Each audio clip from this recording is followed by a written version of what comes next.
Hey, good morning, everybody. Today's February 9th of 2023, and I have a dream to share with you guys that I had this morning before I woke up. And this is a warning dream to the church of Ephesus. Okay, so in the dream, my old friend, it's just an old neighbor I used to have where I used to live, where I raised my sons. And I've been shown several times that she gets left behind. Well, okay, so God corrects those that he loves. So this is actually a warning dream, but it's very encouraging because God the Father's taking the time to point out some things. Okay, so in the dream, here goes the dream.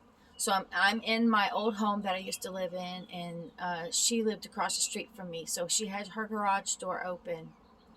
And when you look through her garage, you can see her kitchen door. There's a door that goes into the house from the garage, and it was her kitchen. So she opened up the door a little bit, and I saw her. We saw each other. So she's like, "Wow," and so she came out, and I said, "Well, I haven't, we hadn't seen each other in years and years and years." In the dream, we hadn't seen, and that's true in real life, but I hadn't seen her in years and years. And I'm like, "Wow, how are you doing?" And she just looked so sad. She was not happy. Her nice, bubbly, happy self. She was just so sad and despondent and just I wouldn't okay despondent, that's not the word. No, I don't want to use that word. I just gonna go with really super sad and remorseful. There, that's the word, remorseful. And I was saying, "What's wrong? Tell me what's wrong. What's going on with you?" She goes, "Well, my boyfriend." So in the dream, she was called her boyfriend, but it was the supposed to be the love of her life. Okay, so this boyfriend represented the love of her life. It was supposed to be. She's like, "He's telling me that I did not give him any attention, that I was ignoring him, that I was giving all of my attention to everybody else. I was just, like just doing stuff for everybody else, but I didn't give him any attention. All I did was ignore him." And I said, "Well, Lee," I said, "you are one of the kindest persons I've ever known. You are always doing stuff for other people. You're always giving your attention and your time to other people, and you always put yourself last. You never put yourself above anybody else. You're just always, you're just this person." But she was just crying. She was just so sad because she had just really let the love of her life down, because she was realizing what he said was true. And she was going to church in the dream. She had been going to church and everything, but, and doing stuff in the church and doing stuff for other people and just everything. But her love of her life was saying, you're ignoring me. You didn't give me any of your attention. You didn't pay attention to me, and you just ignored me. Okay, so there were a lot of cats outside. There was a lot of cats outside. There was little kittens and grown animals, grown cats. There was a lot of cats outside. And there was a little boy. Now, he was a bad little boy. He was about 9 years old, but he was a bad kid. He was a bad kid. Very disrespectful, just hateful. He's a bad spoiled brat.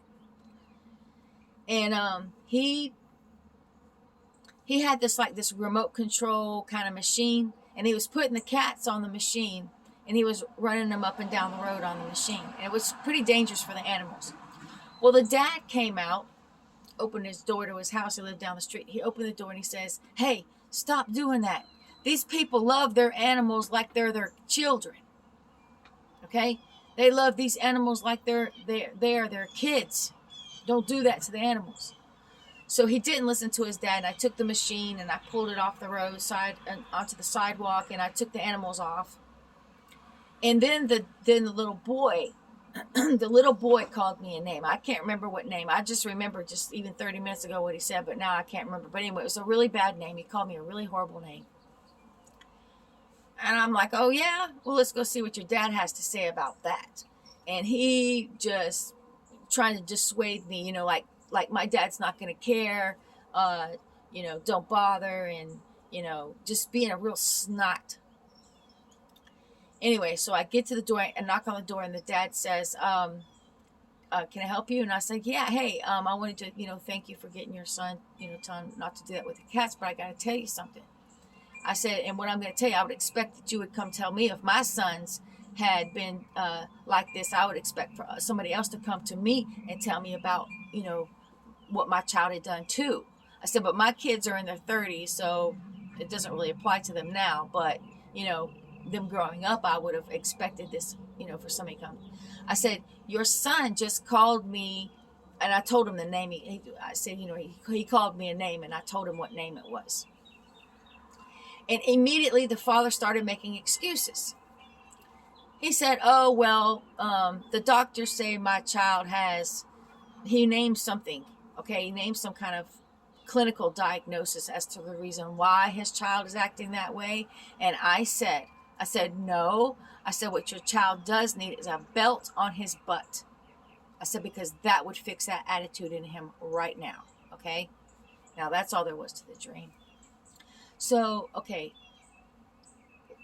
my friend, the love of her life is supposed to be representative of Jesus, okay?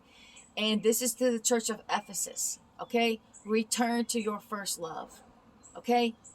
Now, in a dream, you'll hear she's being kind and doing stuff for other people. She's doing, these wonderful, nice things for other people and everything, but she gave no attention to Jesus. None.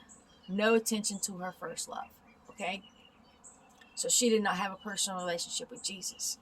Oh, there's a part that I forgot.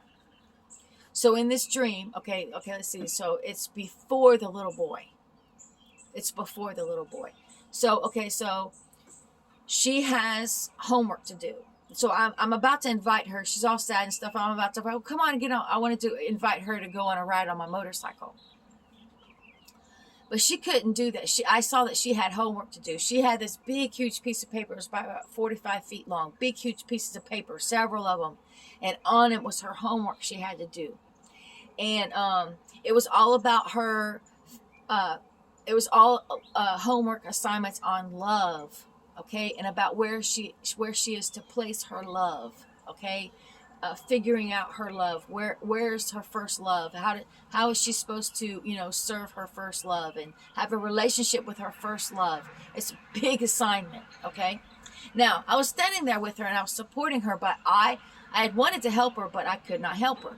This is not something that I can help her do. She had to do this homework on her own, okay? Okay, so that's the end of the dream. Now, okay, so in the dream, she, I told her, I said, you've been so kind to everybody. You're so loving and kind to everybody. You're always putting everybody first before yourself, and you're always doing kind things for other people, right? And she sits in the church every Sunday, right? But she's lacking the most important thing. She is lacking a relationship with the first love, Jesus Christ. This is Church of Ephesus, okay? And she will be left behind. The church of Ephesus will be left behind if they do not return to their first love. They still have a chance. I'm telling you, return to your first love, Jesus Christ. You must have a personal relationship with him. Yes, we are to do that. We are to love everybody. We're supposed to put other people before ourselves, okay? We are to love others very greatly. But no one above God the Father and his son Jesus Christ. No one comes before God the Father and his son Jesus Christ. Okay? And that's what she's lacking. She needs to return to her first love. She'll be left behind and she will be given home and she'll have to figure it out. That's her homework. Okay? About returning to her first love and getting it right. And that's not something I'm going to be anybody. Everybody has their own walk to walk. We have our own race to run, okay, on this narrow path, okay? And you cannot run somebody else's race for them. They have to do it on their own. Now, I was there for support, okay? I was supporting her, but I was standing there with her, supporting her, but I could not do it for her. This is her own homework she's going to have to do, okay? All right, now let's go to the little child who's probably about 9 years old. I'd say he was around 9 years old. Okay, now let's go to the animals. there was a message there. A lot of people love their animals more than they do God the Father and the Son, Jesus Christ. It's a fact. The father came out of the dad came out of the house, and he said, yeah, the people, they love their animals just as much as they do their kids. They consider them to be their kids, you know. So you cannot love your animals more than you do God the Father and Son Jesus Christ as well. Okay, so there's another little hint. You better do a real good reflection on your relationship with God the Father and his Son Jesus Christ. And if you're loving anybody, the Bible says if you love your father or mother more than you love me, you're not worthy of me. If you love your children more than you love me, you are not worthy of me. And that applies for your animals as well. Not saying you're not to love them, not saying you're not to care about them, but God the Father comes first and his Son Jesus Christ, okay? That's how it's supposed to work. Now let's go on to the other thing. This child was a spoiled brat. And I go to the father to tell him, and the dad automatically, he just comes with an excuse, automatically trying to defend his son's behavior rather than correcting his son. And what did I say in the dream? I said, no, what your son needs is a belt on his butt. Okay? So that's the Bible scripture says, spare the rod, spoil the child. Okay? Thousands of years, children got disciplined. All right? They got spankings. I'm not talking about beating your kid, but I am talking about spanking your child. I got spanked. Okay? And everybody I knew growing up got spanked when they did something wrong. Okay? Now sometimes it's perfectly fine to, if it works, when your child's super, super duper young, whatever, put them in timeout. But when they get this age and they're belligerent and just nasty and hateful and just evil, wicked children, this boy was an evil, wicked little something. And I told that father, I said, put the belt on his butt. That'll fix that behavior right there. Okay? So a lot of people will just want to believe what the doctors are pushing out. Oh, well, your child acts this way because they got this condition. They got this condition. No. Sometimes it can be something like that. Sometimes it can be. But I'm telling you something, if you're going to fool yourself and believe that for every circumstance, you're hurting your child. You're not doing your child any good. You're hurting your child, okay? I'm telling you, discipline your child. That's all there was to it. And this little wicked, evil child will be left behind. I'm telling you, I have been shown several times that there are children who are left behind. I'm talking about children who have reached the age of accountability. And that changes for every child. It's different for every child. You've got 25, 30-year-old, 40-year-old people who have a mental problem, like they didn't develop right or whatever, and they're like a 5-year-old. They have a mental capacity of a 5-year-old. I'm not talking about them. I'm not talking about that. I'm talking about a child who's perfectly fine, like this 9-year-old boy in the dream.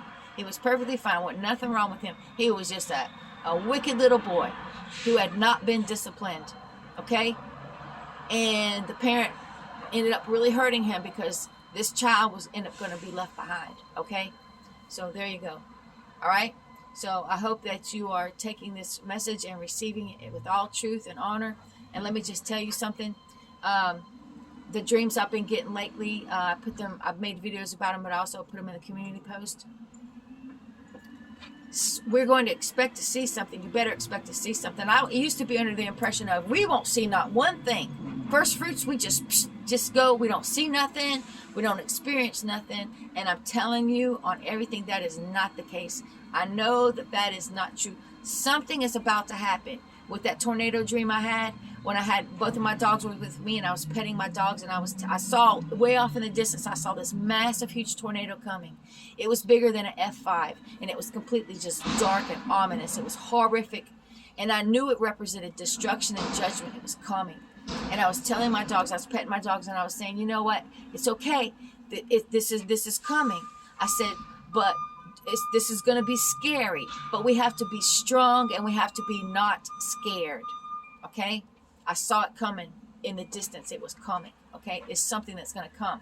Now, yeah, the thing that happened in Turkey, absolutely horrific. In Syria, horrific. I understand that. But this is not the scary event that I'm being shown in the dream. I haven't been shown exactly what it was, but I know that wasn't it. That was destruction and judgment, without a doubt. And more of that's coming. It's only going to get worse and worse and worse. God is not playing no more. Okay. And some people think, oh, well, man-made earthquakes, they got these machines that can do this. And there's all this garbage crap that they're going to come out with. And I'm just telling you, it's all God. Give God the credit, because it's God's judgment. And God's judgment is always righteous and true. And I'm just here to tell you, something is coming. Before the first fruits are taken, I'm telling you something's coming. I'm not telling it to you to be scared. I'm telling you to prepare your heart for it. Okay? Brace yourself, as we have heard several times. Brace yourself, because something's coming. Okay? Don't be scared. Don't be scared. Just be strong and stand on Jesus Christ. Okay? Like Jesus Christ is like our rock, our foundation that we stand on, okay? And God the Father, he will put us under his wings of protection. So just rely on that, believe in that, and trust in Jesus for what he did for you on the cross, okay? He loves you and he's going to keep you safe, okay? So just don't be scared and just be strong and expect something. And I believe it's going to happen very soon, because when I was looking at the tornado, it was off in the distance, but wasn't that far away, okay? But it was coming. So I'm just letting you know. All right, God bless you. God bless your family. God bless your animals on this day. Goodbye.